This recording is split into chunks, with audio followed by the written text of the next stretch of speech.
1 से लेकर 8 के बीच में, एक्सरसाइज 1 टू 8 के बीच में कोई डाउट?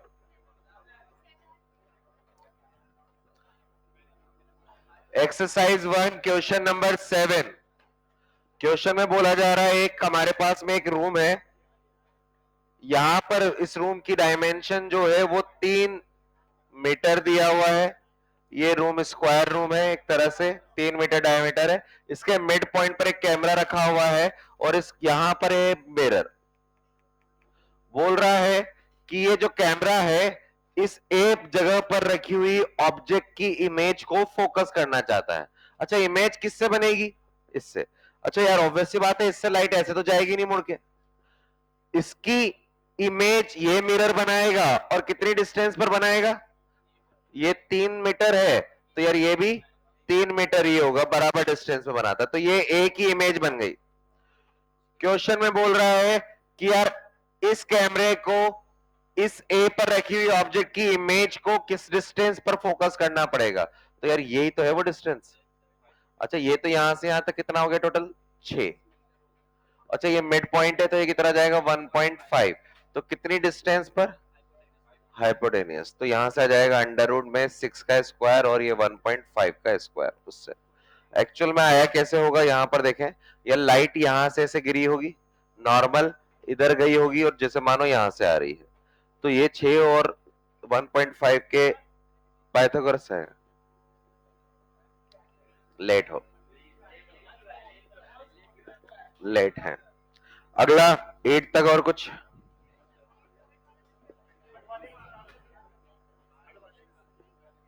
सब सही है।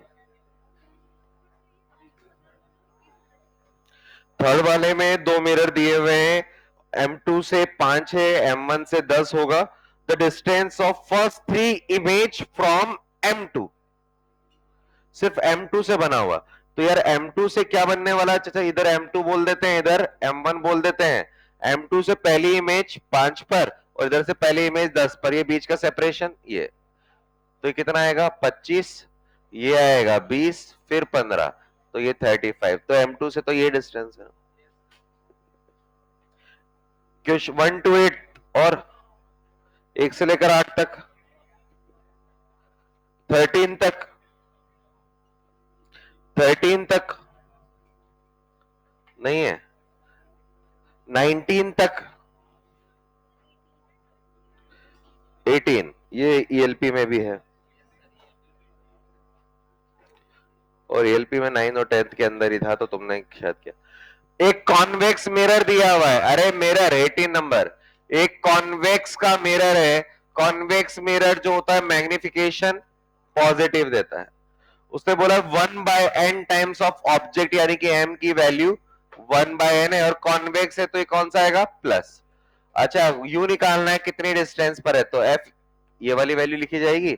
अच्छा, यहां से f दिया हुआ है, अच्छा प्लस लिखा जाएगा f क्योंकि कॉन्वेक्स है, तो ये आ जाएगा n f, f ये u, तो u की वैल्यू आ जाएगी f माइनस एन एफ। तो यहां से वैल्यू आई है, लेकिन यार ये ऑप्शन में शायद नहीं है। 1 माइनस एन नहीं, n माइनस 1 है। अरे हमें पता है ना यार, माइनस कॉमन लेंगे तो ये n माइनस 1, तो ये क्या बता रहा है कि रियल ऑब्जेक्ट है। डिस्टेंस कितनी है? ये है -40 आता तो 40 होती ना डिस्टेंस, तो माइनस तो कॉमन लेना पड़ेगा ऐसा। In case of concave mirror, minimum distance between real object and real image. अरे अगर 2f पर ऑब्जेक्ट रखते तो मिरर में तो 2f उधर ही साइड वाला होता है, तो जहां ऑब्जेक्ट रखी वही इमेज वहां पर भी तो बन सकती, तो मिनिमम डिस्टेंस इन दोनों में 0 हो जाती। 19 तक, 24 तक, 19 तक, 24 तक, बाकी तो हमने ये कर लिया था ना 50 तक, तो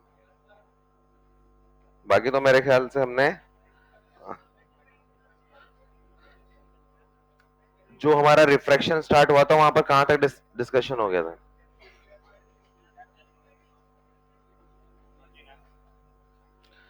कल भाई बाकी बचे हुए पूरे 99 तक एक्सरसाइज 1 के क्वेश्चंस पूरे, क्योंकि हमारे बीच में बहुत सारे हो चुके हैं। तुम्हारा क्या है कि कौन सा बिल्डर नंबर क्या है? 7। तुम्हारा कितना है? 2।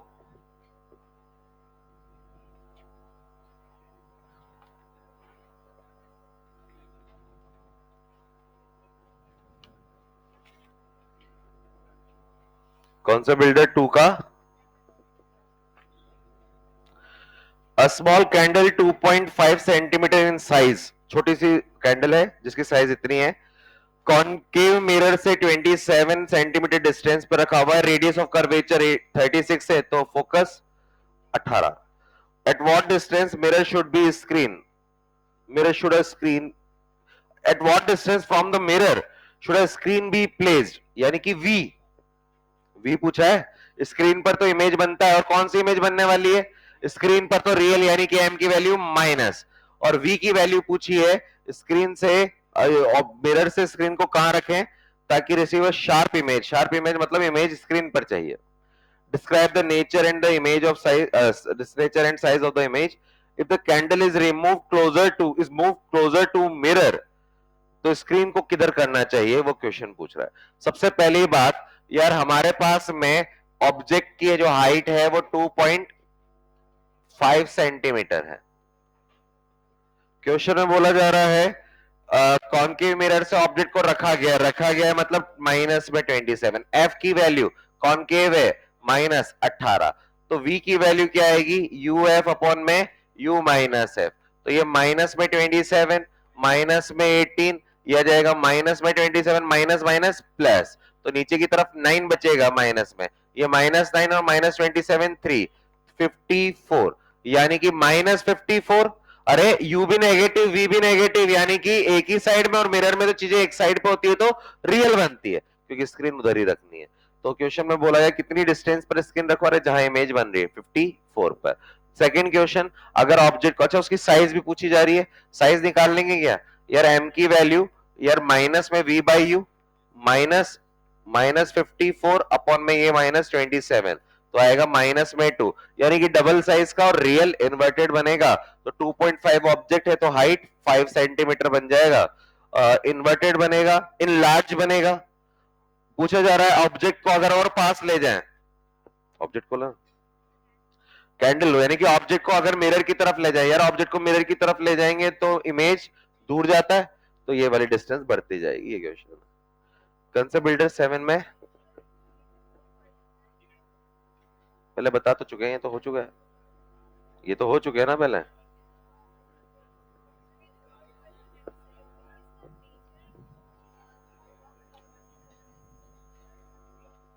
सेवेंथ का फोर्थ क्वेश्चन जो है उसका नेचर, हाँ ये क्वेश्चन ईएलपी में भी है, ईएलपी में इसका आंसर सही है, यहां पर गलत है। ईएलपी 7 का क्वेश्चन नंबर 4 सेम क्वेश्चन है जो ईएलपी में है। साफ दिख रहा है, एक कॉनकेव लेंस है, कॉनकेव लेंस की फोकल लेंथ नेगेटिव लेंस है ना, कॉनकेव लेंस, लेकिन उसको उसका रिफ्रैक्टिव इंडेक्स 1.5 है, लेकिन उसको 1.75 वाले मीडियम में डाल दिया, डेंसर में डाल दिया, तो कॉनकेव क्या बन जाएगा? कॉन्वेक्स। तो focal length positive, power positive, positive यानी कि कन्वर्जिंग। तो आंसर आने वाला है, फर्स्ट आंसर कर देना फोर्थ का, वहां पर ईएलपी में भी यही आंसर है, तो फोर्थ कंसेप्ट बिल्डर 7 के फोर्थ का फर्स्ट आंसर जाएगा, गलत दिया है इसमें।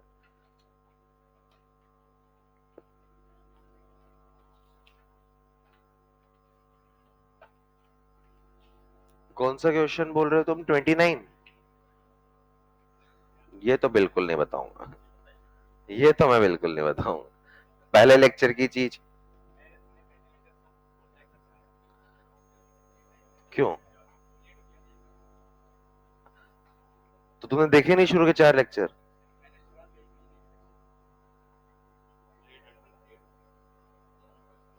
कॉमन सेंस है, पानी के ऊपर से लाल रंग की लेजर लाइट चलाओ, पानी में कौन सा कलर दिखेगा?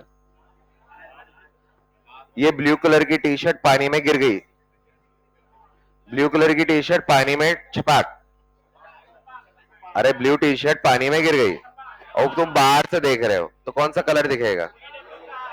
कलर चेंज नहीं होता और फ्रीक्वेंसी ही चेंज नहीं होती। क्या?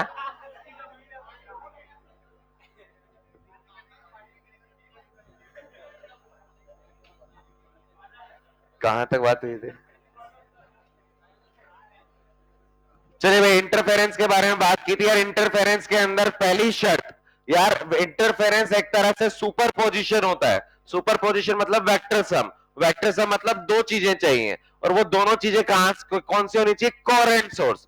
कोरेंट सोर्स मतलब एक ही सोर्स से दो चीजें बनी हो, या तो एम्पलीट्यूड के डिवीजन से या वेव फ्रंट के डिवीजन से। दो अलग अलग लाइट से मिलने आने वाली लाइट कभी भी इंटरफेरेंस नहीं करेगी।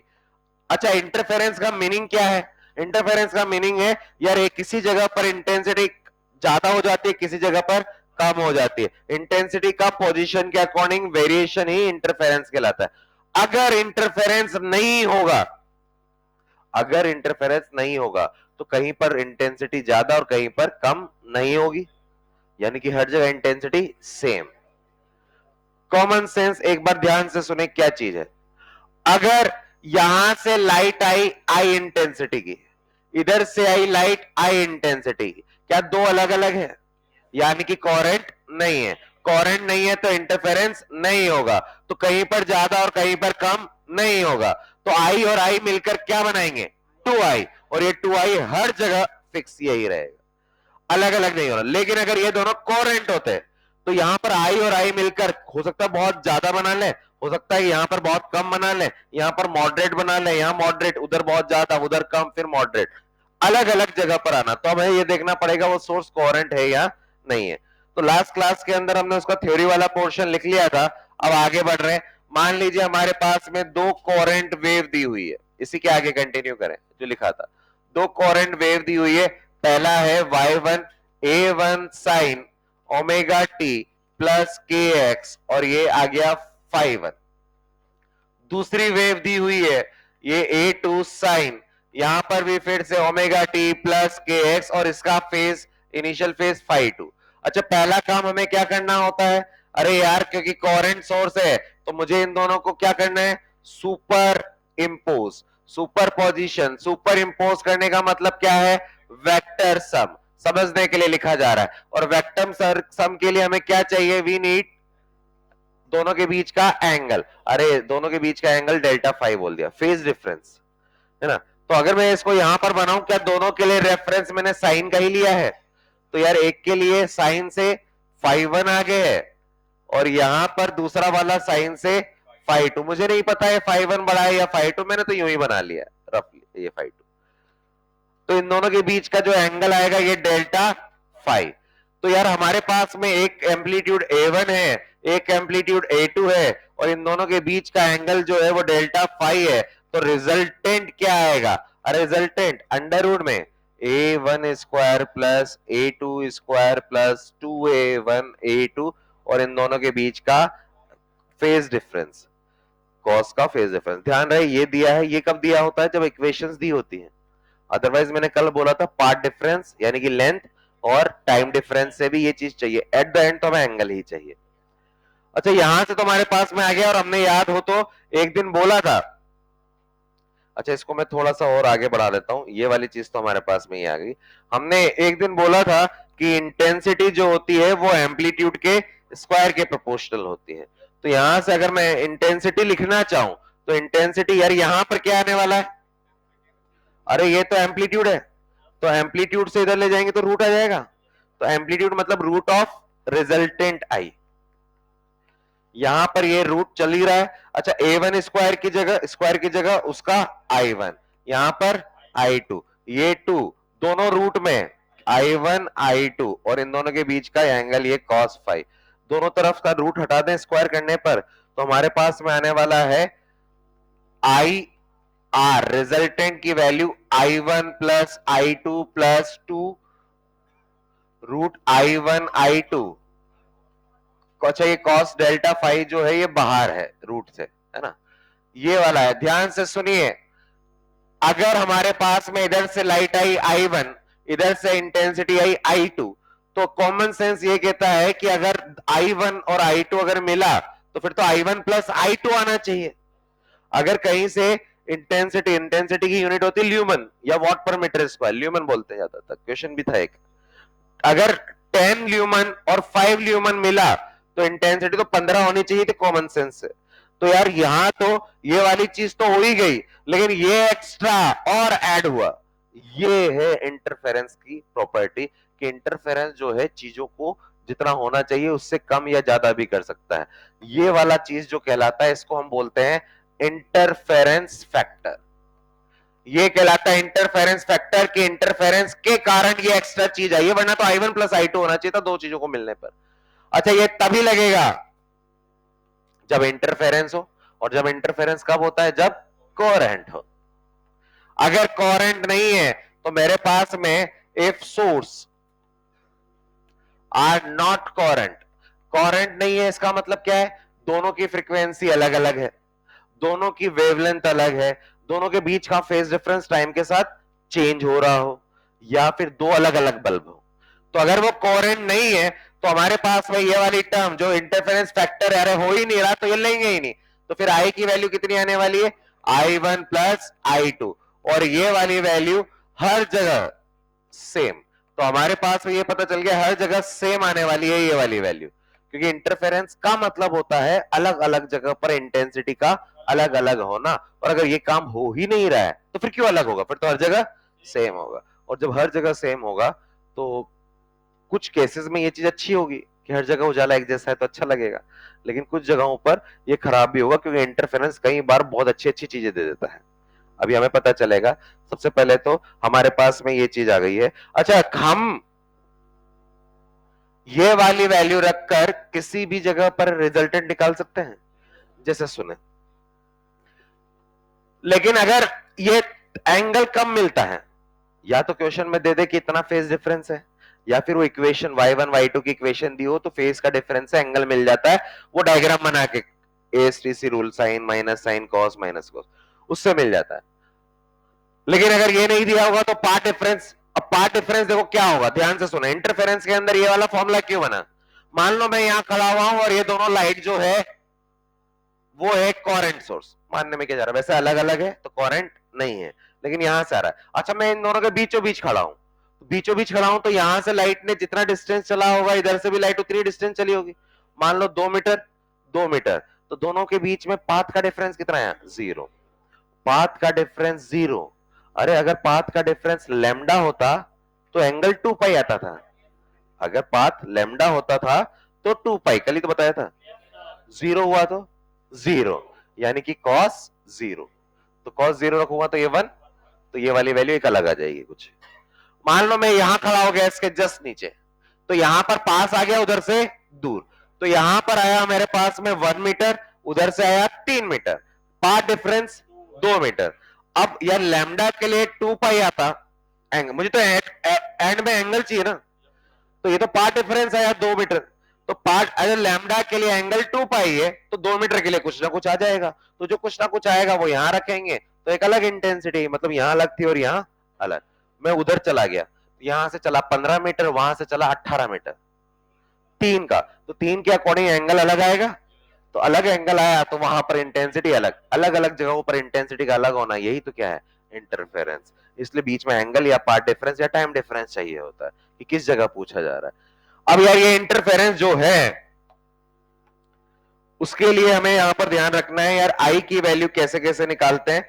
इंटरफेरेंस के दो टाइप होते हैं, टू टाइप ऑफ वैसे तो बहुत सारे होते हैं, टू टाइप ऑफ इंटरफेरेंस हमारे पास में ये है फिलहाल, जिसमें पहला है सी आई, यार ये पूरा 11th के अंदर भी आएगा, कंस्ट्रक्टिव इंटरफेरेंस। और एक होता है डी आई, जिसको हम बोलते हैं डिस्ट्रक्टिव इंटरफेरेंस। ध्यान से सुने, सिर्फ ये दो ही नहीं है, अगर ये सी आई यानी कि कंस्ट्रक्टिव, डी आई मतलब डिस्ट्रक्टिव, और अगर ये दोनों नहीं हो रहा है तो नाम आएगा इंटरमीडिएट। ना तो कंस्ट्रक्ट हो रहा है ना डिस्ट्रक्ट, ना अच्छा हो रहा है ना खराब हो रहा है, इंटरमीडिएट। कंस्ट्रक्टिव का मतलब है कुछ अच्छा बन रहा है भाई, और अच्छा बन रहा है तो जो रिजल्टेंट इंटेंसिटी आएगी वो क्या आएगी? मैक्सिमम। और अगर इंटेंसिटी मैक्सिमम है तो अगर ये चीज इंटरफेरेंस, अच्छा ये दो वेव अगर साउंड की होती तो हम साउंड का इंटरफेरेंस पढ़ रहे होते। क्लास 11 में ये दोनों I1 और I2 जो हम बात कर रहे हैं ना, I1 और I2, क्लास 11 में ये साउंड की वेव की इंटेंसिटी होगी, और यहां जो पढ़ रही है दोनों किसकी होगी, लाइट की। तो अगर साउंड का कंस्ट्रक्टिव हो रहा है, इसका मतलब फाइनल इंटेंसिटी बहुत ज्यादा बन रही है, बहुत ज्यादा मतलब साउंड एकदम क्लियर सुनाई देगा, क्लियर एंड कॉन्ट्रास्ट। लेकिन अगर लाइट है तो लाइट के अंदर कंस्ट्रक्टिव यानी कि इंटेंसिटी मैक्सिमम, इसका मतलब है ब्राइट, उजाला ज्यादा है, क्लियर कॉन्ट, वहां पर ब्राइट वर्ड यूज नहीं करते, साउंड कैसे ब्राइट होगा, यहाँ लाइट के लिए तो ब्राइट यूज कर सकते हैं। तो इसको हम बोलते हैं कि ब्राइट होगा यानी कि इंटेंसिटी ज्यादा है। अच्छा हमें पता है आई की वैल्यू एम्पलीट्यूड के स्क्वायर के प्रोपोर्शनल है, अगर आई मैक्सिमम है तो ए भी, मतलब ये एम्पलीट्यूड भी मैक्सिमम होगा।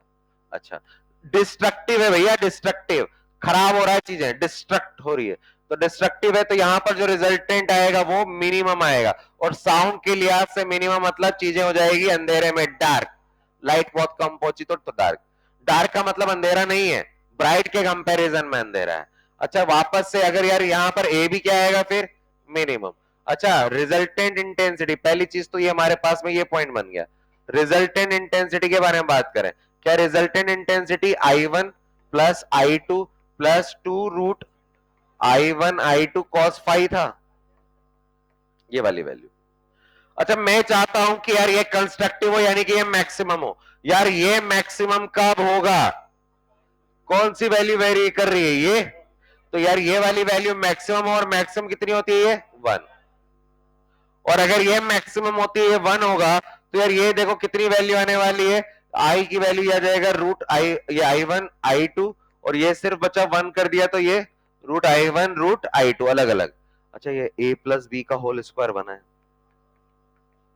Root I1 plus root I2 का होल स्क्वायर।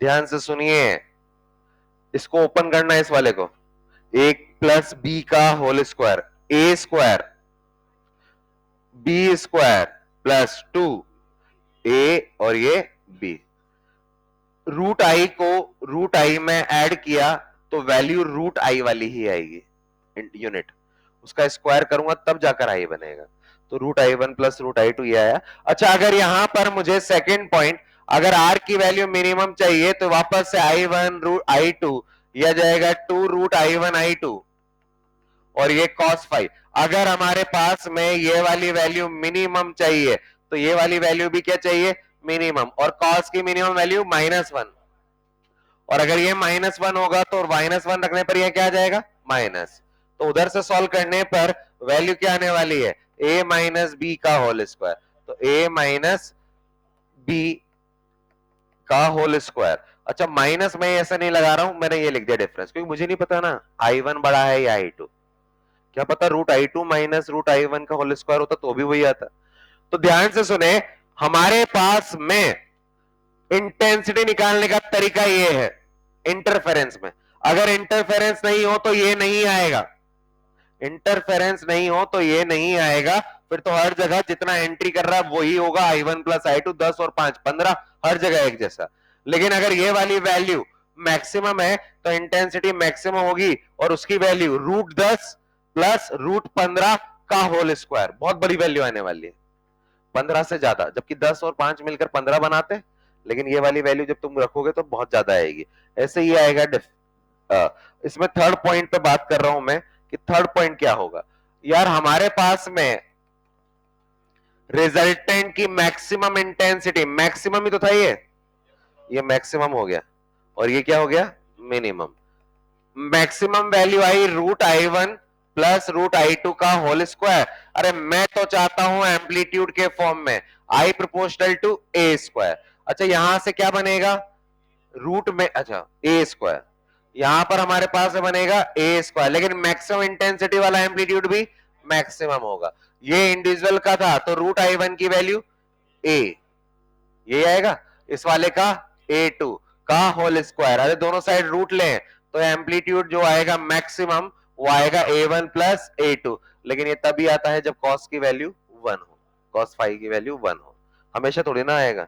अच्छा ऐसे ही यहां पर अगर मैं बात करूं, यार यहां पर अगर एम्पलीट्यूड के लिए निकाल लूंगा, आप डायरेक्ट कर रहा हूं मिनिमम, यार यहां पर माइनस था तो यहां भी क्या बन जाएगा, माइनस। तो A1 और A2 का डिफरेंस, बेसिक सी चीजें हैं। अच्छा नेक्स्ट देखते हैं, हमसे पूछा जाए कि यार वो मैक्सिमम इंटेंसिटी और या फिर मैक्सिमम एम्पलीट्यूड कब होगा, तो हमारे दिमाग में आना चाहिए यार जब cos फाई की वैल्यू 1 हो। cos फाई की वैल्यू 1 कब होती है, जब cos फाई, ये फाई की वैल्यू 0 हो। अच्छा फिर रिपीटेशन कब होता है, 0 हो। 0 के बाद में 1 कब आता है, पूरे एक राउंड घूमने के बाद, बीच में भी रहता है। 180 पे -1 होता है, 1 चाहिए। तो एक पूरा एक राउंड मतलब 360, 4 पाई, ये आ जाएगा 6 पाई, और ये चीजें चलती रहेगी कितना, 2n पाई, मतलब डबल कर दिया। n की वैल्यू कौन सा नंबर पे चल रहा है, n की वैल्यू ये 0 1 2 3 4 ऐसे चलता रहेगा। अच्छा लेकिन यार जरूरी थोड़ी ना हर बार एंगल दिया हो, एंगल नहीं दिया होगा तो उसकी जगह क्या देखना पड़ता था, पार्ट डिफरेंस। अब देखो पार्ट डिफरेंस डायरेक्ट निकालना है। अच्छा जब 0 है तो ये भी कितना होगा, अच्छा इसके लिए लैम्डा, यहां के लिए अरे 2 पाई मतलब 1 लैम्डा, तो यहां पर 4 पाई मतलब 2 लैम्डा, ये 3 लैम्डा। अच्छा ये 2 और ये पाई, ये बनेगा लैम्डा और ये n, तो यहां पर चलेगा ये n लैम्डा। तो अगर कहीं पर path difference 0 lambda 2 lambda 3 lambda भी, ये पता ही नहीं चलेगा लैम्डा कितना है। जैसे ध्यान से सुने, मान लीजिए ये जो लाइट आ रही है और ये जो लाइट आ रही है ये दोनों कोहेरेंट है। कोहेरेंट की शर्तें क्या क्या थी, फ्रीक्वेंसी, वेवलेंथ और एम्पलीट्यूड भी सेम होना चाहिए। क्यों, एम्पलीट्यूड तो अलग अलग भी तो चल रहा है, देखो ना अलग अलग हो रहा है ना, A1 A2 अलग अलग हो सकता है, तभी तो ये एक के लिए A1 और एक के लिए A2। लैम्डा सेम होना चाहिए, फ्रीक्वेंसी सेम होना चाहिए, फेज डिफरेंस टाइम के साथ वेरी नहीं होना, ओमेगा और के सेम होना चाहिए एक तरह से। तो यहां से निकलने, ये दोनों अगर इंटरफेरेंस कर रही होगी तो यहाँ की वेवलेंथ लैम्डा होगी, तो यहाँ की वेवलेंथ भी वही लैम्डा होना चाहिए, एक ही जैसी होनी चाहिए। मान लो इन दोनों की वेवलेंथ 1 मीटर है, कितनी, 1 मीटर, तो दोनों कोहेरेंट है तो दोनों की वेवलेंथ एक जैसी होनी चाहिए, कितनी, 1 मीटर, लैम्डा की वैल्यू 1 है। मैंने बोला था वहां पर ये 15 मीटर चला, ये 18 चला, तो पार्ट डिफरेंस 3, वेवलेंथ कितनी है, 1, इन दोनों की वेवलेंथ 1 है और उधर पार्ट डिफरेंस कितना है, 3, तो क्या मैं बोल सकता हूं path difference 3 times of lambda है, 3 टाइम्स ऑफ लैम्डा। कंस्ट्रक्टिव था वहां, वहां कंस्ट्रक्टिव था। लेकिन अगर मेरे से बोला जाए कि यार यहां मैंने एक जगह और यहां खड़ा हुआ था, यहां पर 1 मीटर चल रहा था, वहां से 3 मीटर चल रहा था, पार्ट डिफरेंस 2 मीटर, वेवलेंथ कितनी है, 1, और ये वेवलेंथ का कितना टाइम्स है, 2 टाइम्स, यानी कि पूरा इंटीजर टाइम्स, तो 2 टाइम्स 2 लैम्डा, तो यहां पर भी ब्राइट बना, वहां भी ब्राइट बना। अच्छा मैं बीचों बीच खड़ा था, पार्ट बराबर बराबर चला, पार्ट डिफरेंस 0, तो पार्ट डिफरेंस 0, तो यहां भी क्या है, कंस्ट्रक्टिव। लेकिन मैं इतना इधर खिसक गया, तो यहां से चला मान लो 1.5, मैं एकदम यहां नहीं आया, मैं चला यहां पर 1.5 और वहां से चला वो 2.8, तो 1.5 2.8 डिफरेंस 1.3, अरे 1 होता तो पार्ट डिफरेंस लैम्डा आता, 1.3 लैम्डा से अलग, लैम्डा से थोड़ा सा ज्यादा है लेकिन 2 लैम्डा भी नहीं है, 3 लैम्डा भी नहीं है, 4 लैम्डा भी नहीं है, यानी कि यहां पर कंस्ट्रक्टिव नहीं हो रहा है।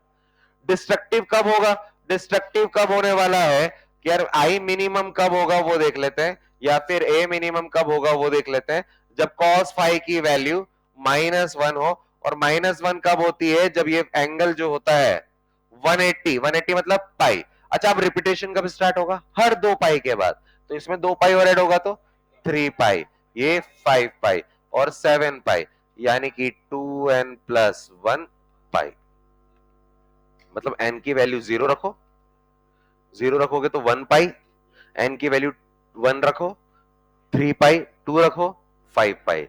अच्छा ये तो था जब एंगल दिया हो, लेकिन कई बार पार्ट डिफरेंस दिया होता है, तो अब पार्ट डिफरेंस लेते हैं। अरे 2 पाई मतलब कितना लैम्डा, 2 पाई मतलब 1, अरे पाई मतलब लैम्डा बाय 2, तो मतलब पाई मतलब लैम्डा बाय 2, तो अच्छा ये 3 पाई मतलब लैम्डा बाय 2, ये 5 पाई मतलब, तो यहां पर अच्छा ये से आगे चलेंगे तो ये 2n + 1, ये लैम्डा बाय 2, कई बार ये प्लस भी आ जाता है, कई बार ये माइनस भी आता है, डिपेंड करता है कि हम एन की वैल्यू 0 ले रहे हैं या 1 ले रहे हैं। तो ये तो हमारे पास में आया मैक्सिमम और मिनिमम की वैल्यू। लिखो इसको, यही है।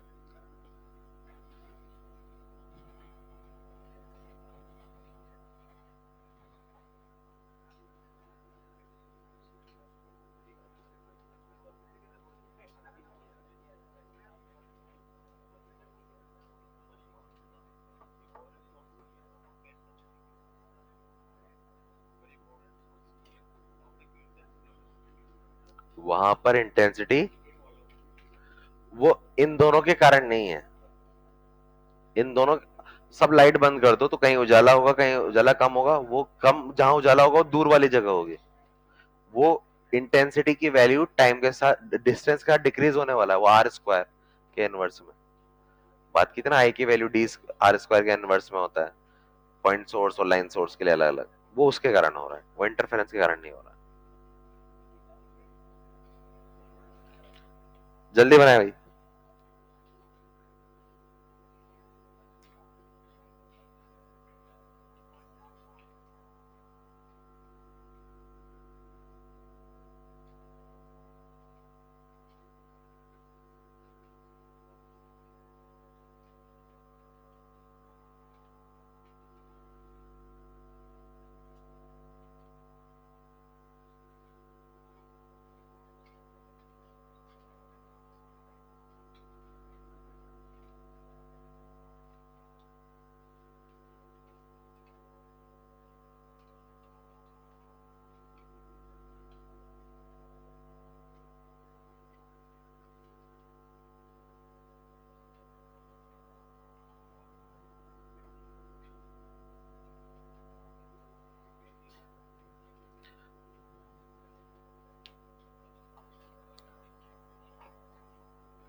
बड़े,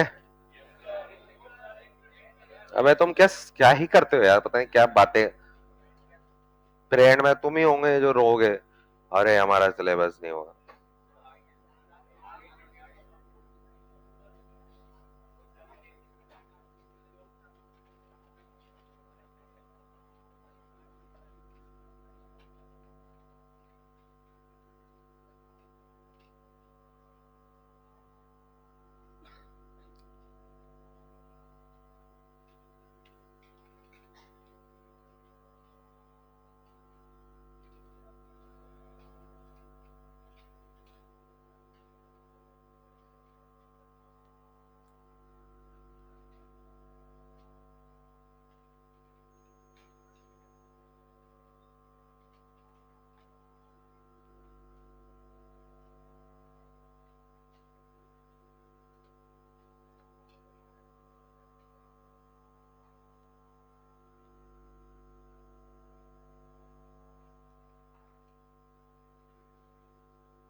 बड़ा क्या,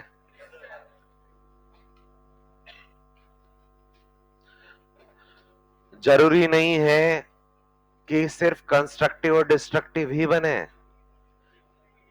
इंटरमीडिएट भी बनेगा। क्योंकि चलो अभी लिखो अगले वाली स्लाइड में वो।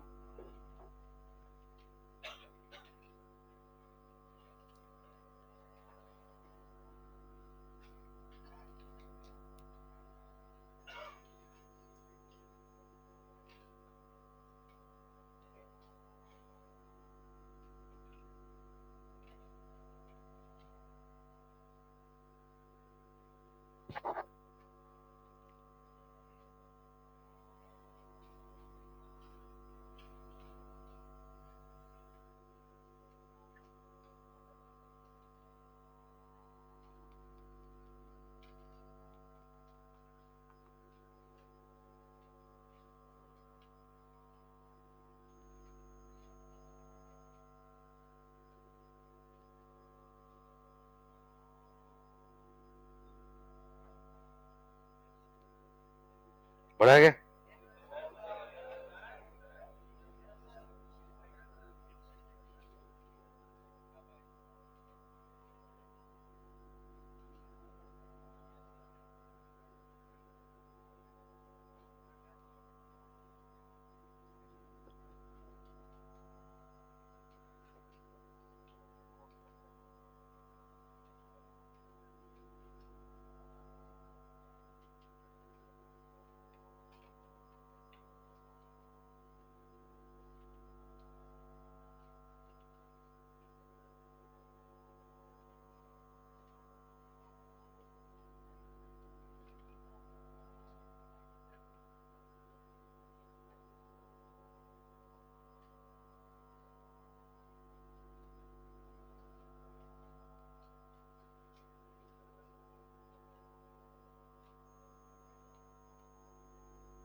अच्छा, कॉपी के ऊपर एक होमवर्क लिखो।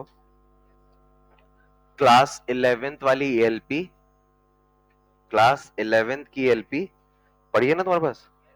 Page number 256, LP number 4, page number 256, LP 4, question number 1 to 6 और 8, 1 से 6 और 8, ये एलपी 4 पूरी होती है। क्वेश्चन बचा है वो डेसिम, ये वेव का वो पार्ट है जो अभी हमारा कवर कर रहे हैं अभी फिलहाल, है ना? 1 से 6 और 8 256, क्लास 11th वाली एलपी।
अच्छा, ये 2n+1 लिखा है, वो 2n-1 भी हो सकता था, कुछ फर्क नहीं पड़ता उसमें।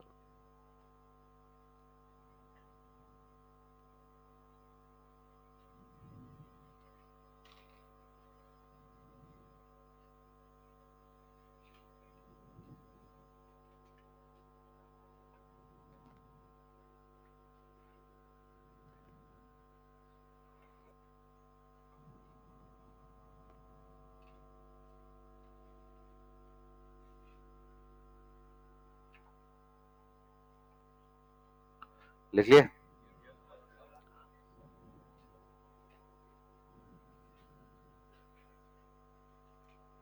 Note number 1।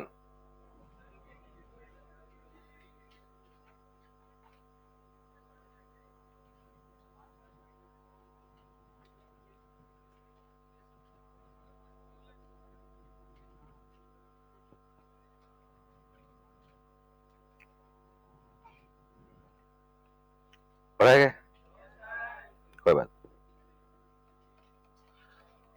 कोई बात नहीं, छोड़ दो, इंपॉर्टेंट नहीं है यार। एक टॉपिक पढ़ेंगे हम वाईडीएससी, और मैंने बोला था वाईडीएससी के अंदर कल भी कि यार कुछ स्लिट्स होती हैं, और ये स्लिट जो छेद है इनकी कुछ चौड़ाई होगी, ये विड्थ है।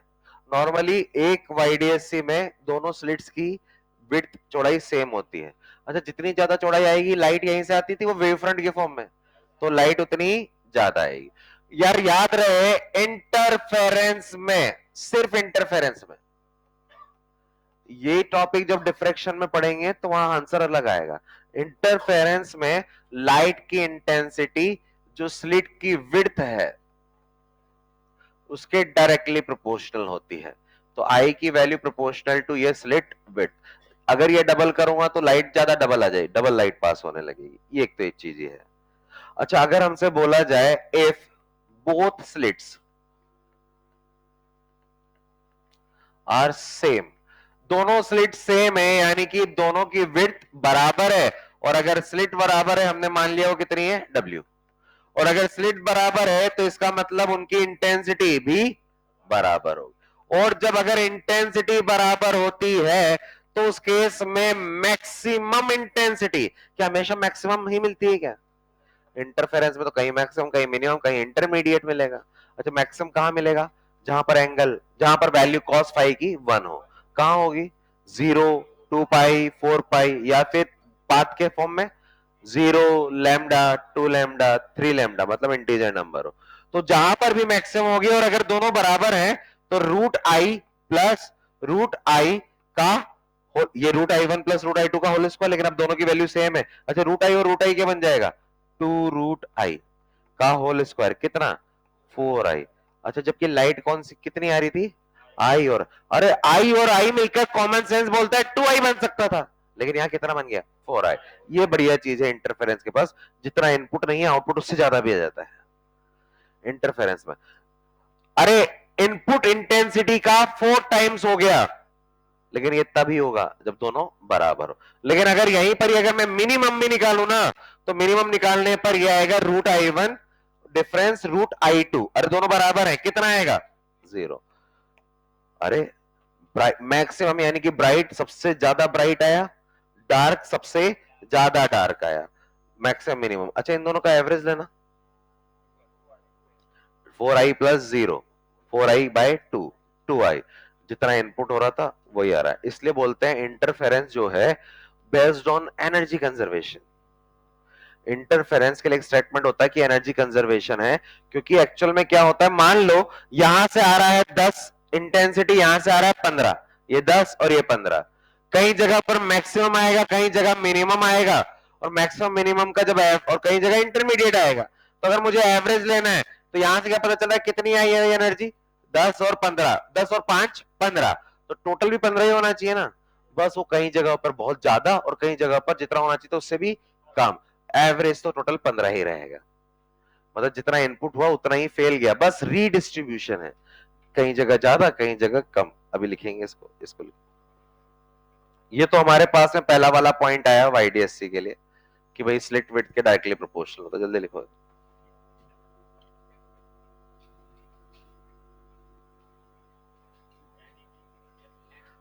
माना कि वो वैल्यू बराबर,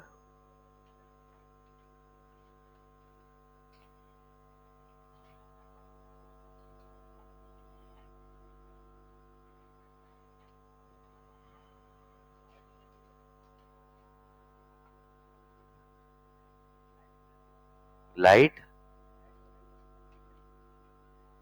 लाइट, अरे हर एक लाइट एक वेव है, और वेव तो एनर्जी है।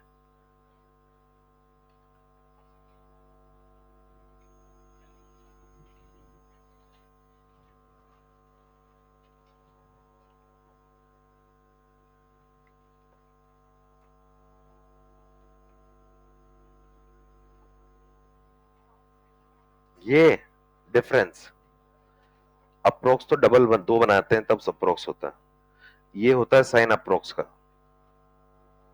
एक मतलब डिफरेंस।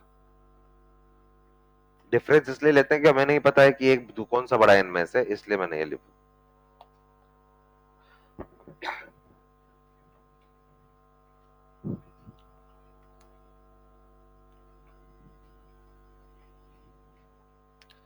बड़े आगे note number second,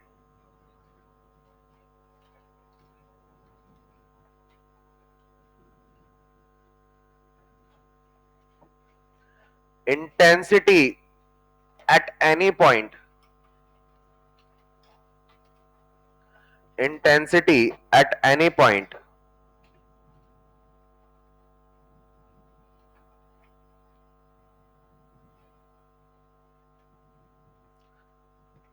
when maximum intensity is given,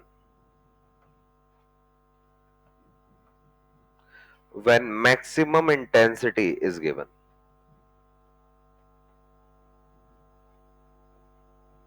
when maximum intensity is given। ध्यान से सुने यार, हमारे पास में रिजल्टेंट इंटेंसिटी निकालने का कॉमन तरीका, अरे ये रिजल्टेंट है मैक्सिमम नहीं है, तो ये I1 plus I2 to root I1 I2 और उन दोनों के बीच का एंगल का कॉस ये है। अच्छा इसमें ये वाली वैल्यू 1 रखी थी पूरा, तो root I1 plus root I2 का होल स्क्वायर आया था, वो मैक्सिमम है, लेकिन कोई सी भी वैल्यू निकालने का तरीका ये है। अच्छा अब इसमें देखते हैं यार, अगर हमने बोला I1 और I2 बराबर है, अच्छा I1 और I2 बराबर है, ये कब होता है? नहीं, जब स्लिट विड्थ सेम हो, जब ये सेम होगा तब होता है ना, ये तो कि स्लिट विड्थ सेम होगा, तो फिर तो हमारे पास में ये वाला काम बन जाता है I1 और I2 बराबर। अच्छा I1 और I2 बराबर है तो फिर तो A1 और A2 भी, क्यों?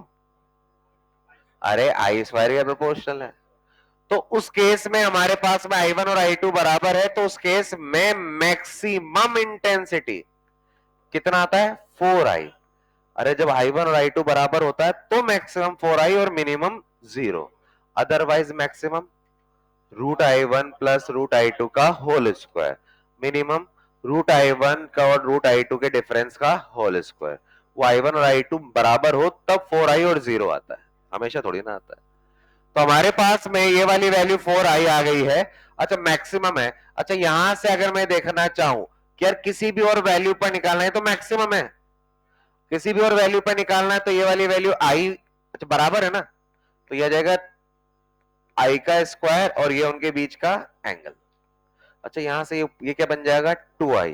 अच्छा ये कितना है? 2I और ये cos दोनों के बीच का एंगल। अच्छा 2I कॉमन ले लें, 2I कॉमन लिया तो 1 प्लस कॉस ये 5। अच्छा बचपन में पढ़ा होगा 1 plus cos theta 2 cos square theta by 2, है ना? अच्छा माइनस आता तो साइन स्क्वायर थीटा बाय 2, बहुत बार यूज किया होगा कहीं ना कहीं।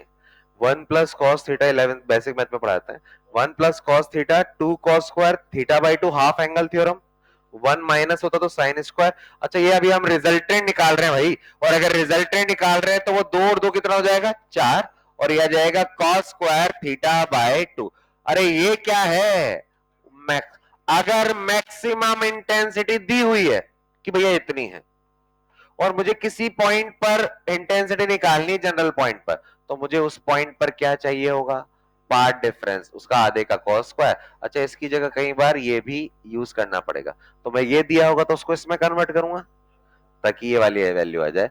तो ये हमारे पास में किसी भी पॉइंट पर, ये है किसी भी पॉइंट पर इंटेंसिटी निकालना है अगर इंडिविजुअल इंटेंसिटी दी हुई है, और ये है जब मैक्सिमम दी हुई है वो वाली चीज, वहां से ये वाला काम कर सकते हैं।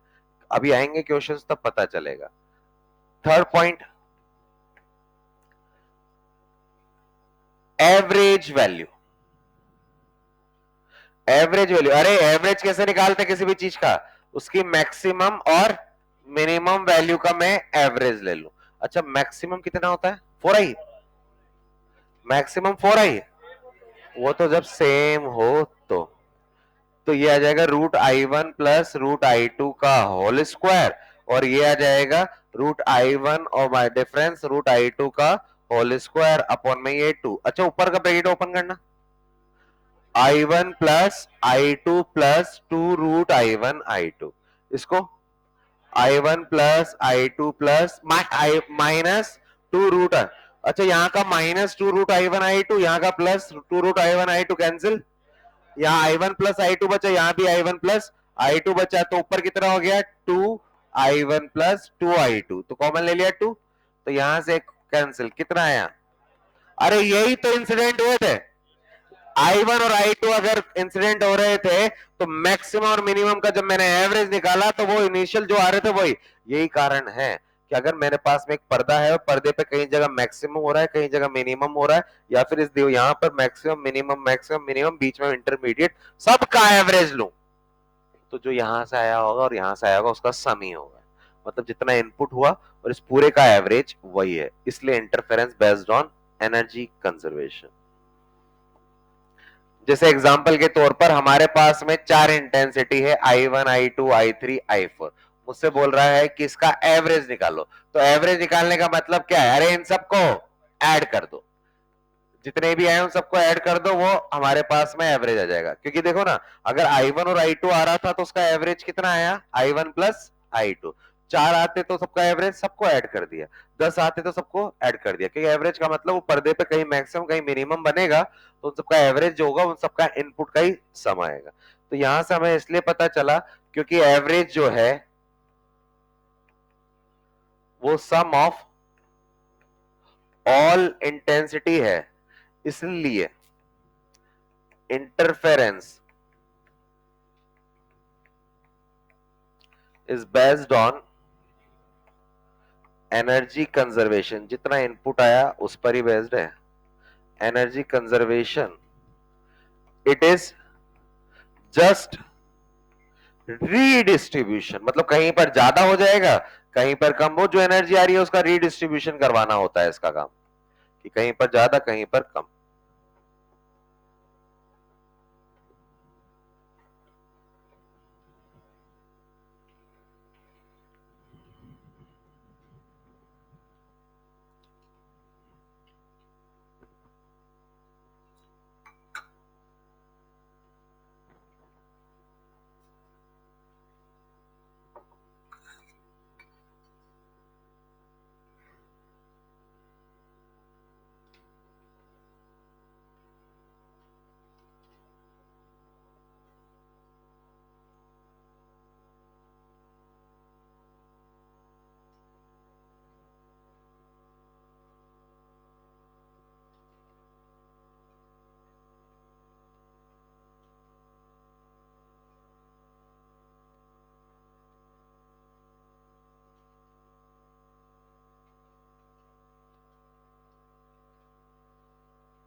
लिख लिया।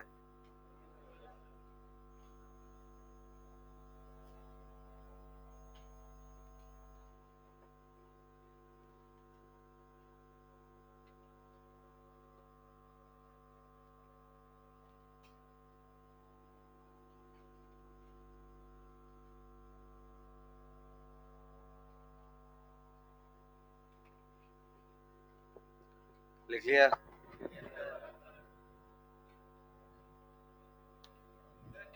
हाँ कोई बात।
क्लियर।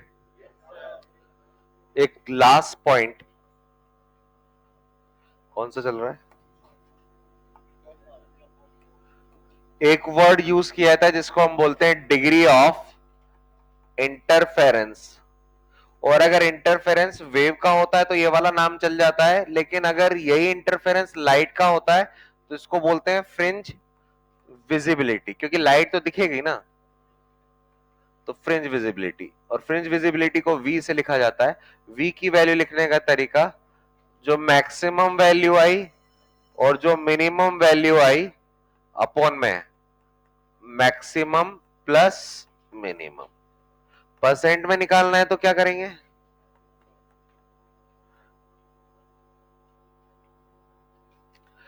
फ्रिंज विजिबिलिटी का मतलब क्या है, ध्यान से सुनिए, एक बार मीनिंग समझें क्या है चीज है। यार हम पढ़ रहे हैं इंटरफेरेंस, और इंटरफेरेंस का मीनिंग क्या है? कहीं जगह ज्यादा, कहीं जगह कम, मतलब अलग अलग जगह अलग अलग। अरे जो अलग जगह अलग अलग है तो कहीं पर मैक्सिमम भी आ रहा होगा और कहीं पर, और अगर अलग अलग जगह अलग अलग बन जाए तो अच्छा इंटरफेरेंस हुआ है, और अगर हर जगह सेम ही बन जाए तो इंटरफेरेंस ही नहीं हुआ है। तो अगर मुझसे बोला जाए अच्छा इंटरफेरेंस हो तो मेरे को क्या चाहिए? कहीं जगह मैक्सिमम हो और कहीं जगह मिनिमम, और जो मैक्सिमम हो ना वो इतना मैक्सिमम हो कि मिनिमम और मैक्सिमम को देखने पे साफ पता चल रहा हो कि भैया ये उजाला है और ये एकदम अंधेरा है। मतलब मैक्सिमम और मिनिमम में डिफरेंस बहुत अच्छा होना चाहिए। अगर फ्रिंज विजिबिलिटी या इंटरफेरेंस अच्छा चाहिए, इसका मतलब मैक्सिमम मिनिमम का डिफरेंस बहुत बड़ा होना चाहिए। मैक्सिमम बहुत मैक्सिमम और मिनिमम बहुत मिनिमम। अच्छा, इंटेंसिटी मिनिमम कितनी हो सकती है? मिनिमम कब होती है? 0। जब दोनों बराबर हो, जब दोनों बराबर हो और डिस्ट्रक्टिव कर रहे हो, और अगर दोनों बराबर हो कंस्ट्रक्टिव कर रहे हो तो यहां अच्छा, मुझे अगर मैं चाहता हूं कि यार ये वाली वैल्यू 100% बने, अच्छा 100% बने, उसके लिए क्या हो यार? ये वाली वैल्यू और ये वाली वैल्यू कैंसिल हो जाए तो 1 इंटू 100 100 आएगा। अरे ऊपर वाली वैल्यू और नीचे वाली वैल्यू बराबर हो जाए, लेकिन ये कब होगा? जब ये और ये वैल्यू बराबर हो तभी तो कट होगा। अच्छा, लेकिन इसमें तो इसको माइनस कर रहे हैं और इसमें इसको प्लस कर रहे हैं, फिर कैसे बराबर होगा? यार ये वाली वैल्यू और ये वाली वैल्यू कैंसिल तब होगी जब जिसको प्लस और माइनस किया जा रहा है वो एक्चुअल में कुछ हो ही नहीं, बेवकूफ बना रहा हूं। अगर जिसको माइनस कर रहे हैं और जिसको प्लस कर रहे हैं अगर वो 0 होगा तो ऊपर की वैल्यू और नीचे की वैल्यू तो बराबर आएगी। अच्छा, ये 0 कब होता है? मिनिमम। अरे मिनिमम √I1 और √I2 के डिफरेंस का स्क्वायर, ये।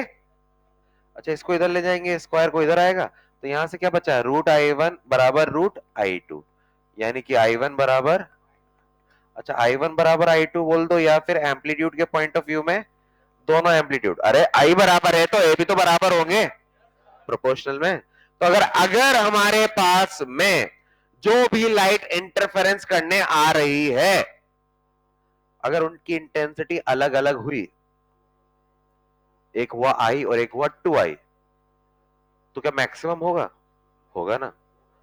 अगर उनके बीच का एंगल 0, 2 पाई, 4 पाई, 6 पाई, 8 पाई, या path difference 0, lambda, 2 lambda, 3 lambda, 4 lambda, ये सब हो, मिनिमम होगा। होगा जब उनके बीच का पार्ट फेज डिफरेंस पाई, 3 पाई, 5 पाई, 7 ऐसे हो, या फिर लैम्डा/2, 3 लैम्डा/2, 5। तो अरे मैक्सिमम मिनिमम तो निकल ही सकता है ना। हमने I1 और I2 के फॉर्म में मैक्सिमम मिनिमम निकाला ना, लेकिन वो मैक्सिमम भी मैक्सिमम कब होगा? जब I1 और I2 बराबर हो, तो उन दोनों का मैक्सिमम 4i होता है, उससे ज्यादा कुछ हो ही नहीं सकता। मिनिमम 0 होता है, उससे कम नेगेटिव जा ही नहीं सकता। लाइट इन नेगेटिव कैसे आई, क्या वहां से ले लेगी? नहीं। तो नेगेटिव 0, मिनिमम 0 होगा। तो अगर मेरे से बोला जाए इंटरफेरेंस कराओ और बढ़िया वाला कराओ, तो मैं चाहूंगा कि जहां मैं अलग अलग जगह पर अलग अलग इंटेंसिटी हो, मैं चाहूं परफेक्ट इंटरफेरेंस कराऊं, तो बोलूंगा जहां पर ज्यादा है वो सबसे ज्यादा हो, और जहां कम है वो सबसे कम हो। सबसे कम कब? 0। 0 कब होगा? जब दोनों I1 और I2 बराबर हो, यानी कि स्लिट की विड्थ सेम हो। तो एक क्वेश्चन आ रहा है, अरे इंटरफेरेंस होने के लिए क्या शर्त चाहिए? शर्त कोहेरेंट सोर्स। कोहेरेंट सोर्स के लिए क्या शर्त चाहिए? एक ही से दो बने, फ्रीक्वेंसी सेम हो, वेवलेंथ सेम हो, फेज डिफरेंस टाइम के साथ वेरी नहीं होना चाहिए। क्या दोनों की इंटेंसिटी सेम होनी चाहिए? अगर हुआ तो भी हो जाएगा, और अगर नहीं हुआ तो भी हो जाएगा। हाँ, लेकिन अगर इंटेंसिटी बराबर हुई ना, तो ये वाली वैल्यू 100% होगी, सबसे बेस्ट इंटरफेरेंस होगा। तो अगर इंटेंसिटी बराबर हो गई, तो सबसे बढ़िया इंटरफेरेंस हो रहा है, मैक्सिमम भी 4i बन जाएगा और मिनिमम 0 बन जाएगा। लेकिन अगर इंटेंसिटी या एम्पलीट्यूड बराबर नहीं हुए ना, कोई दिक्कत नहीं है, इंटरफेरेंस तब भी होगा, बस 100% की डिग्री ऑफ ये नहीं आएगी, 70, 80, 60% आ जाएगी। मतलब ब्राइटर बहुत ब्राइटर और डार्कर बहुत डार्कर नहीं बनेगा, लेकिन अलग अलग जगह पर अलग अलग तो होगा। लिखे क्वेश्चन करेंगे।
क्वेश्चन लिखे।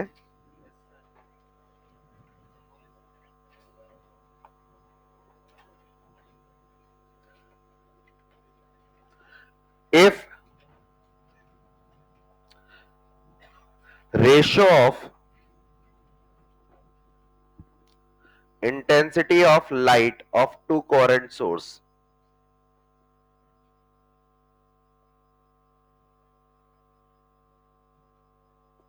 is 4/9,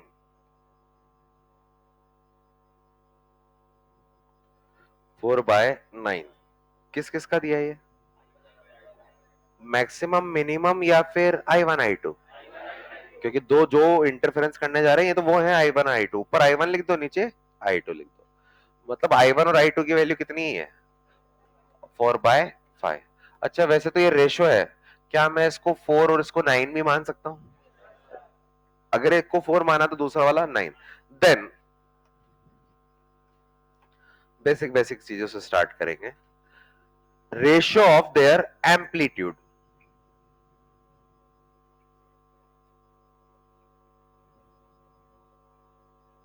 ratio of their amplitude. Second, ये पहला है, ratio of their amplitude. Second, ratio of maximum and minimum amplitude.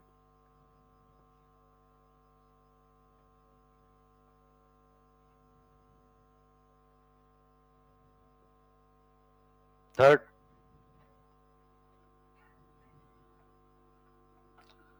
Ratio of maximum and minimum intensity.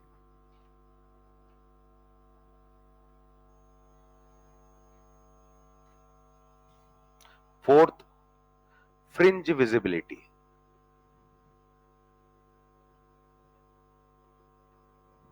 करो.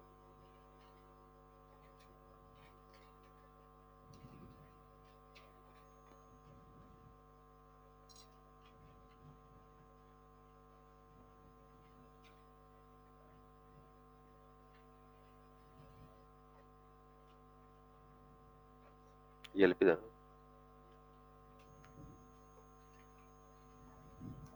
बहुत बेसिक सा क्वेश्चन है, करो.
यार पहला वाला एम्पलीट्यूड का रेशो, क्या मैं इसको, अच्छा क्या हम जानते हैं I proportional to A square है?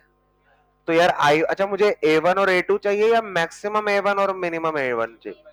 A1 और A2. तो यार I1 से उसी का A आएगा और I2 से उसी के A का स्क्वायर आएगा. ये 4/9. तो यहां से A1 और A2 का वैल्यू कितना आ जाएगा? 2/3. फर्जी सा इजी सा क्वेश्चन. सेकंड, क्या पूछा जा रहा है? मैक्सिमम और मिनिमम. अच्छा मैक्सिमम यानी कि कंस्ट्रक्टिव में और मिनिमम मतलब डिस्ट्रक्टिव में. क्वेश्चन तक तो पहुंच ही जाऊंगा, रिवीजन करा रहा हूं. यार वैसे तो फॉर्मूले के अकॉर्डिंग सबको पता है कि मैक्सिमम A1 प्लस A2 होता है एम्पलीट्यूड में और मिनिमम A1 और A2 का डिफरेंस होता है. मुझे नहीं पता ना A1, वैसे तो यहां देखो A1 छोटा आ गया इसलिए डिफरेंस लिखना सही था, या फिर A2 माइनस A1, या दोनों का डिफरेंस. यार ये मैक्सिमम कब आता है? कंस्ट्रक्टिव में. और कंस्ट्रक्टिव कब होगा? जब दोनों के बीच का, दोनों वेव जो मिल रही है उनके बीच का एंगल 0, 2 पाई, 4 पाई इस ऑर्डर का हो, या फिर वेवलेंथ में 0, लैम्डा, 2 एंड लैम्डा ऑर्डर का हो. लेकिन एक और शर्त, कोहेरेंट होने चाहिए. कोहेरेंट नहीं होंगे तो ये कुछ मैक्सिमम मिनिमम नहीं, हर जगह सेम. तो हमारे पास मैच है यार इस वाले में. अगर A1 को 2 माना जाए तो इसको 3, तो ये आ जाएगा 2 प्लस 3 अपॉन में 2 और 3 का डिफरेंस, तो ऊपर आ जाएगा 5 और ये 1. तो ये मैक्सिमम मिनिमम. अच्छा वैसे तो ये मैक्सिमम मिनिमम आ गया. थर्ड क्वेश्चन इसमें क्या दिया हुआ है? अरे यार अगर इंटेंसिटी निकालना है, एक तरीका तो ये है यार, क्या ये I1 है और ये I2 है, तो एक तरीका तो ये बन जाएगा कि root I1 plus root I2 का होल स्क्वायर, ये मैक्सिमम हो गया. और ये नीचे की तरफ root I2 difference root I, इसका यही तो होगा. अच्छा ऊपर 2, 3, 5, 5 का स्क्वायर 25, और नीचे 2, 3 डिफरेंस 1, 1 का स्क्वायर 1. या फिर दूसरा तरीका, अरे एम्पलीट्यूड और ये दिया हुआ है ना आई, तो मुझे पता है ना ये मैक्सिमम और ये मिनिमम, ये तो स्क्वायर है, तो इससे तो सीधा 25 अपॉन में एक सीधा ये आ जाता।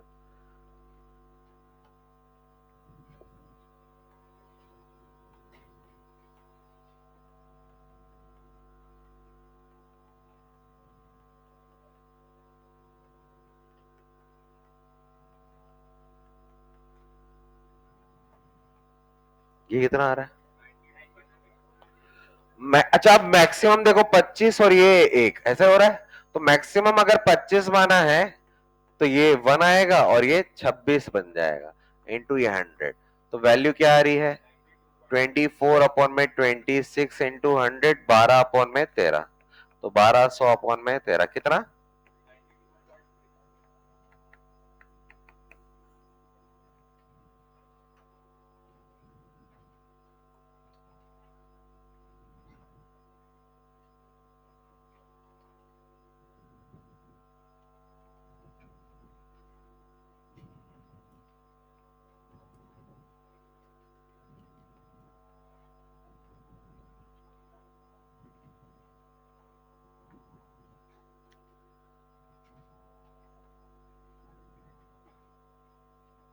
बढ़ा गया। Next question.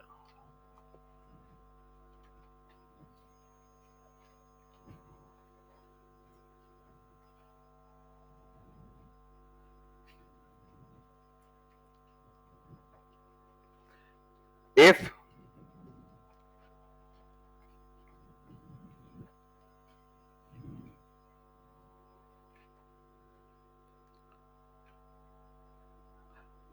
light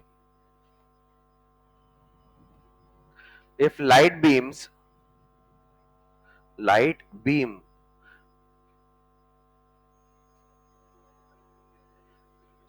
question language बना, if light beams passing through two slits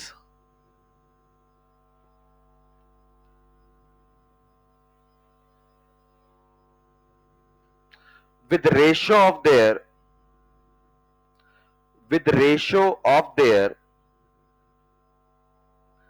slit size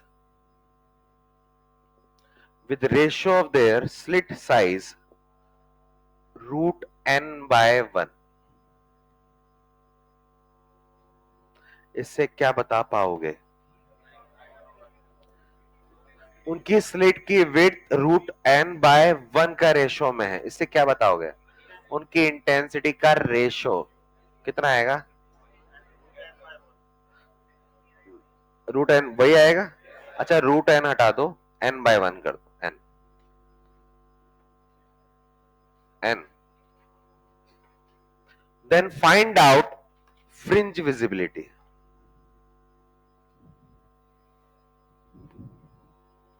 root हटा देना, then find out fringe visibility कि किस ऑर्डर का इंटरफेरेंस हुआ।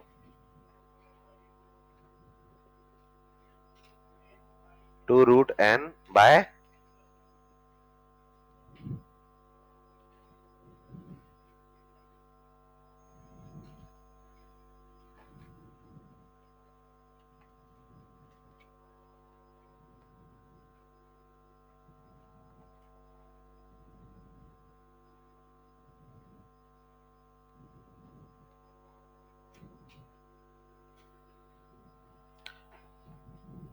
बैठे ना रहे भाई, सॉल्व करें।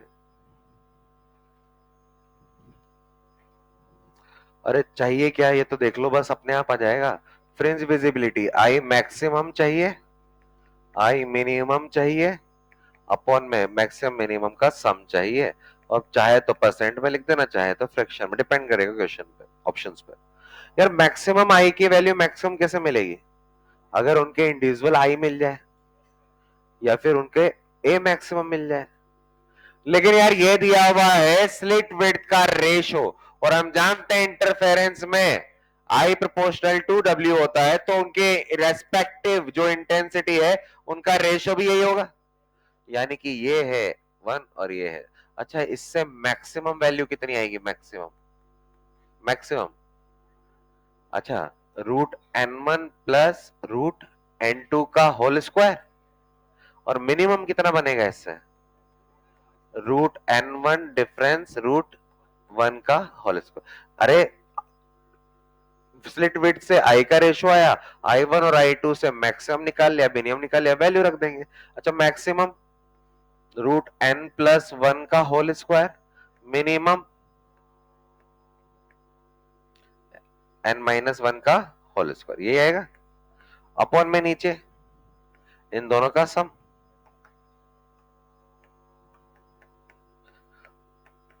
ओपन करो इनको,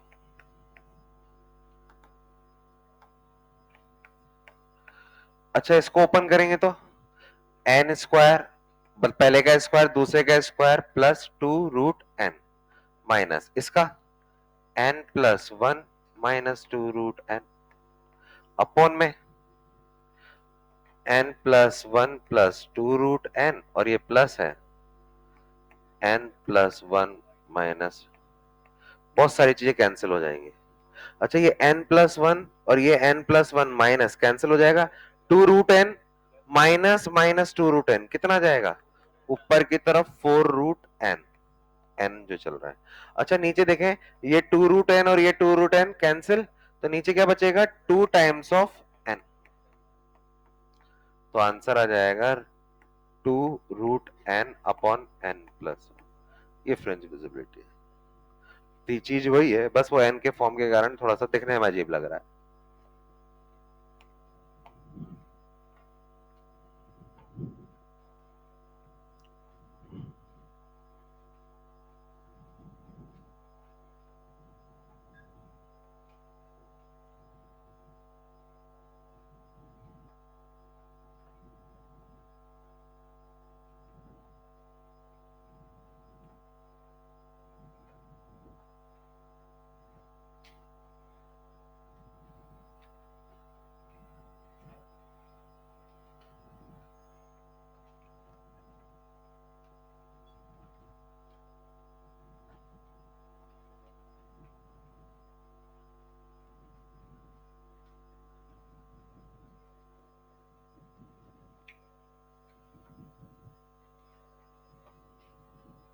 next question,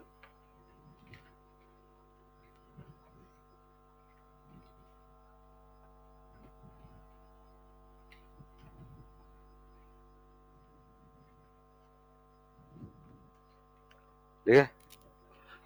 if two light beams of intensity, if two light beams of intensity I and 4I, if two light beams of intensity I and 4I, अच्छा यहां लाइट लिख रहे हैं, क्लास 11th में sound चलता है, बाकी क्वेश्चन सब same as it is. I and 4I, then find out पहला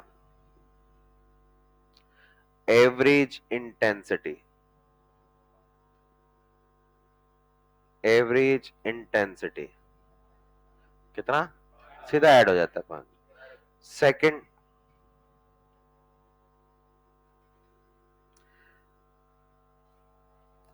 if phase difference between them is 4 pi,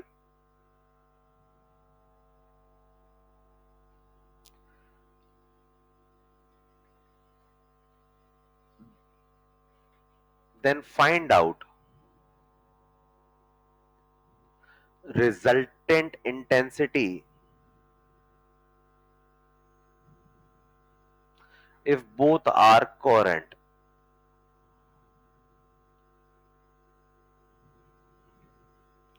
Third, if both are incoherent,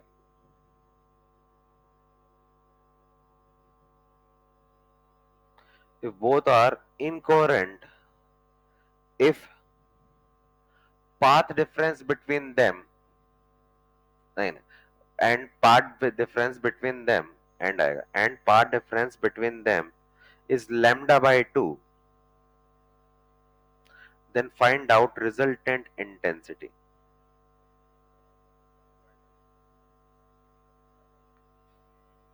then find out resultant intensity. Next,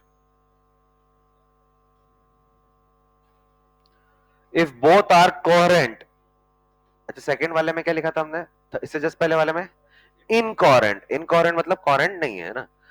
third last है, if both are coherent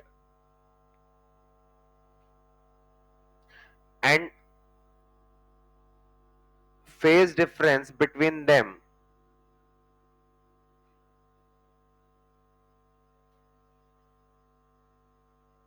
is lambda by 4. Part difference between them is lambda by 4. करें भाई इसको.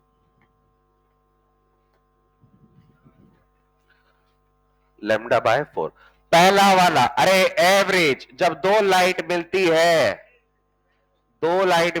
तो average आई और 4i कितना आ रहा है 5i. अच्छा 2.5 मत कर देना, 2.5 मत कर देना, 4 और 1 का एवरेज 2.5, 5 बाय 2. एक्चुअल में कहीं जगह मैक्सिमम बनेगा, कहीं जगह मिनिमम बनेगा, तो एवरेज इतना ही रहा. सेकंड क्वेश्चन क्या है, फेज डिफरेंस कितना है. अच्छा 4 पाई, ये किस ऑर्डर का, 0 2 पाई 4. अरे तो कंस्ट्रक्टिव है मतलब मैक्सिमम है. और अच्छा लेकिन क्या कोहेरेंट भी है, क्या कोहेरेंट है, इसलिए अब काम बन जाएगा, इंटरफेरेंस कर लेंगे. और कोहेरेंट है तो यार ये रिजल्टेंट जो मैक्स ये आती है मैक्सिमम आने वाला है, कितना आएगा ये √i1 प्लस √i2. 4i थोड़ी ना होता है, वो तो जब होता है 4 टाइम्स जब दोनों बराबर हो. अच्छा अगर 4i और 4i मिल कोहेरेंट में मैक्सिमम कितना होता है, 4i और 4i, 4i और 4i कोहेरेंट होते और मैक्सिमम निकालना है. अरे i और i का मैक्सिमम 4i, 4i और 4i का 16, 4 टाइम्स ऑफ इंडिविजुअल 16. अच्छा ये वाली वैल्यू कितना आएगा 2√i और ये √i, तो कितना जाएगा 3, 9i. देख लो भैया एंट्री हो रही है 4 और 1 की, लेकिन बन गया मैक्सिमम 9. अरे जितना इनपुट था उससे भी ज्यादा बन जाता है, इंटरफेरेंस ये काम कर देता है. लेकिन अगर यहां पर बढ़ गया तो कहीं जगह कम भी हो गया होगा. थर्ड क्वेश्चन, अच्छा फेज डिफरेंस दिया है क्या या path difference, path difference lambda by 2. क्या इससे मैं फेज डिफरेंस निकाल सकता हूं, अरे लैम्डा 2 पाई बाय 2 कितना आ रहा है पाई. दिखने में तो लग रहा है ये डी. अरे डी है ना, अरे क्योंकि पाथ डिफरेंस लैम्डा बाय 2 है, मैंने एंगल चाहिए होता तो एंगल क्या निकाल दिया, लैम्डा की जगह 2 पाई, 2 से 2 गया पाई आ गया, अरे तो डिस्ट्रक्टिव आ गया. लेकिन इनकोहेरेंट कोई देखने की मतलब, अरे इंटरफेरेंस ही नहीं हो रहा है. इनकोहेरेंट है तो नो इंटरफेरेंस, और इंटरफेरेंस नहीं होता तो वो आगे वो लिखा रहता है ना, वो एंगल वाला इंटरफेरेंस फैक्टर वो यूज ही नहीं आएगा. और जब वो इंटरफेरेंस फैक्टर यूज नहीं आएगा तो एंगल निकाल के करिए क्या लोगे. तो फिर नो इंटरफेरेंस, और अगर इंटरफेरेंस नहीं है तो हर जगह सेम, घर घर हर जगह से, और हर जगह सेम कितना होगा 5i, क्योंकि 4i और अब अलग अलग होगा ही नहीं ना, तो 4i और i मिलकर हर जगह 5i 5i 5i बना रहे हो. इंटरफेरेंस का मीनिंग पता होना चाहिए. नेक्स्ट कोहेरेंट है ये, इस बार इंटरफेरेंस करवाएंगे. और एंगल कितना, पाथ डिफरेंस क्या दिया हुआ है लैम्डा बाय 4. अरे मुझे तो एंगल चाहिए, क्या लगा 2 पाई बाय 4 कितना 90. अबे 90 होता है तो सब बर्बाद हो जाता है, 90 है तो आई अरे मैक्स, अरे 90 पे पाई बाय 2 पे मैक्सिमम होता है क्या, नहीं मैक्सिमम तो 0 2 पाई 4 पाई, मिनिमम पाई 3 पाई ना, ये दोनों में नहीं है, ये कौन सा है इंटरमीडिएट. समझने के लिए लिख रहे हैं, ये होते हैं इंटरमीडिएट, कि भैया ना इधर वाला एंगल ना उधर वाला एंगल. तो ये वाली value i1 i2 plus 2 √i1 i2 cos 90. अरे सब बर्बाद हो गया. कितना आया, इसका मतलब ये नहीं है कि हर जगह 5i है, वो यहां आ गया, कुछ और होता तो कुछ हो रहा था. अच्छा इसका मिनिमम निकालते तो, मिनिमम निकालते तो 2 और 1 का डिफरेंस 1 कितना आता, मतलब 4i और i का मिनिमम i है, 4i और i का मैक्सिमम 9i है. आई और 9i, तो इसके बीच के सारे इंटरमीडिएट है, उस इंटरमीडिएट में से एक इंटरमीडिएट ही है, किसी और एंगल पे कुछ और आता तो वो सारी वैल्यूज आती। Module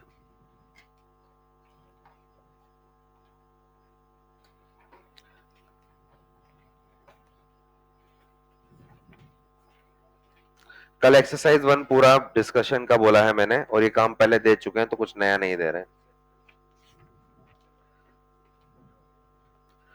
exercise 1 page number 124, exercise 1 question number page number 124, 1 से लेकर 17 तक, 1 to 17।